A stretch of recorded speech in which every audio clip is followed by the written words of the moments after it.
Et le musée Saint-James de Sainte-Marie vous propose une exposition de 72 peintures haïtiennes et 6 drapeaux réalisées dans le cadre du 150e anniversaire de la libération de la fin de l'esclavage. Donc, bonjour à tous.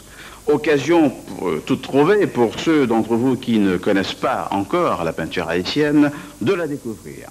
Alors, pour aider au déclic, si je puis dire, RFO 1 reçoit pour vous la directrice de la galerie, Colette Nimard, bonjour. Bonjour. Ainsi que le responsable du musée de l'espace Françantilles, bonjour Michel Fayad. Bonjour.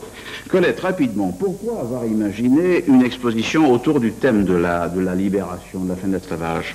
Alors, pourquoi cette exposition? Cette exposition propose un regard sur l'histoire d'Haïti, qui a été quand même un des pays qui a été les premiers, disons, en la matière. La libération de l'esclavage est intervenue très très tôt, ainsi que la révolte, et a certainement fait boule de neige dans tous les pays de la Caraïbe environnant. Est-ce qu'on peut dire que l'exposition, nous allons montrer en tableau, a une mission pédagogique ? Alors une mission pédagogique, oui, parce que l'exposition est vraiment montée de façon à présenter toute l'histoire de ce pays jusqu'à nos jours. Et d'un autre côté, cette exposition est couplée avec la possibilité de visionner une cassette qui est extrêmement bien faite, qui donne des repères historiques très précis. Et je pense que c'est une possibilité effectivement d'apprendre beaucoup sur ce pays, que l'on connaît plus sur des faits pas très amusants, une difficulté de vivre, et c'est vrai que c'est un pays très riche qu'il faut découvrir autrement. Dans le cadre de l'exposition, le public pourra voir de la fameuse cérémonie de bois caïman. Nous allons en montrer d'ailleurs, un tableau à la caméra. Vous nous en dire quelque chose ? Oui, tout à fait. Alors cette cérémonie a été le point de départ de la révolution, de la révolte des esclaves. Cette cérémonie a eu lieu amenée par Boukman, et elle a eu lieu en 1791 pour aboutir en 1804 à la proclamation de...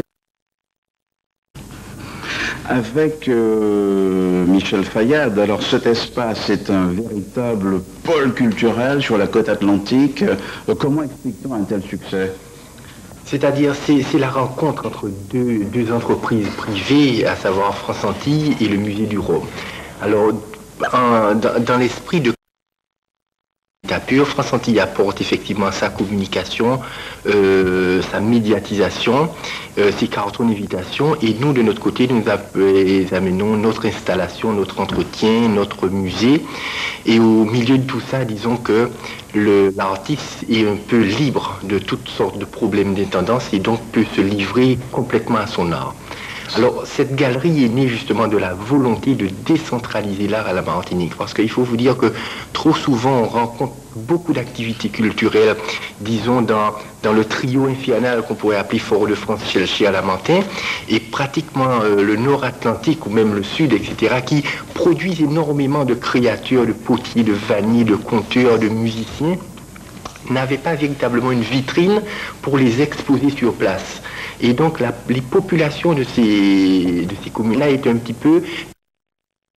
qu'ils étaient obligés de se déplacer toujours pour aller voir ce que produisent les enfants même de ce pays. Et c'est pour ça qu'avec l'aide de Françantilles, nous avons créé à Sainte-Marie-Dom ce qu'on pourrait appeler un centre d'expression artistique qui regroupe à la fois le meuble traditionnel, les costumes créoles, des grands artistes décédés aujourd'hui comme Coco René Coel ou Alexandre Bertrand. Et disons que c'est un petit peu ça qui nous donne la force de continuer, c'est de se produire en décentralisation. Je vous pose la question à tous les deux. Avez-vous le sentiment que le rapport entre du Martiniquais à la chose culturelle est en train d'évoluer ? Oui, incontestablement, c'est vrai que c'était une élite assez fermée qui avait la possibilité d'aller à l'exposition sur les créations. Et je pense que le public qui s'intéresse à l'art maintenant est de plus en plus important. J'ai même eu l'occasion d'avoir des écoles qui sont venues visiter les expositions, chose que je n'avais jamais vue auparavant et qui est fort intéressante. 3 noms de peintres célèbres qui sont dans l'exposition. Des peintres célèbres dans l'exposition Valsin 2, avec une magnifique toile qui s'appelle La Révolte des damnés, qui est un concentré de tout Haïti. Vous avez également un peintre qui s'appelle Franz Zéphirin, qui a fait des scènes plutôt historiques et des scènes également de la découverte d'Haïti par Christophe Colomb. Et vous avez également quelques peintres, dont Serge Moléon-Blaise, le frère de Saint-Louis Blaise, qui fait essentiellement des scènes historiques. Colette, merci. Merci Michel. Donc rendez-vous Espace Consenti, musée du Rhum Saint-James, donc jusqu'au 29 mai. Merci de votre attention. Merci à la technique surtout. Et puis... Actuellement l'un des États les plus pauvres de la planète, mais certainement le plus riche en matière de création artistique.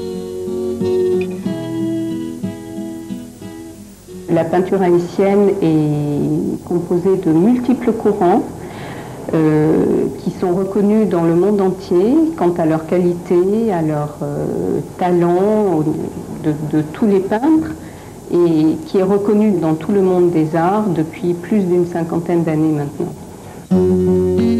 Dans le cadre de la commémoration du 150e anniversaire de l'abolition de l'esclavage, la galerie Art Pluriel invite le public à découvrir ou redécouvrir à l'espace France-Antilles au musée du Rhum de Sainte-Marie une large palette de plasticiens haïtiens. Cette exposition présente donc l'histoire d'Haïti de l'époque de la découverte du pays habité à ce moment-là par les Taïnos jusqu'à nos jours. 72 tableaux représentatifs du talent de 55 peintres, et vous aurez effectivement quelques peintres de grande notoriété. Avec des œuvres entre autres de Valsin II, Gérard Valsin, son oncle, Rosemary Desruisseaux et Yves Michaud, cette exposition retrace les hauts faits de l'histoire haïtienne, des tranches de vie empruntées au quotidien. C'est une peinture qui est tellement le reflet d'émotions que je pense qu'elle ne peut pas laisser insensible. Haïti, île aux peintres, à l'espace France-Antilles, au musée du Rhum, jusqu'au 29 mai.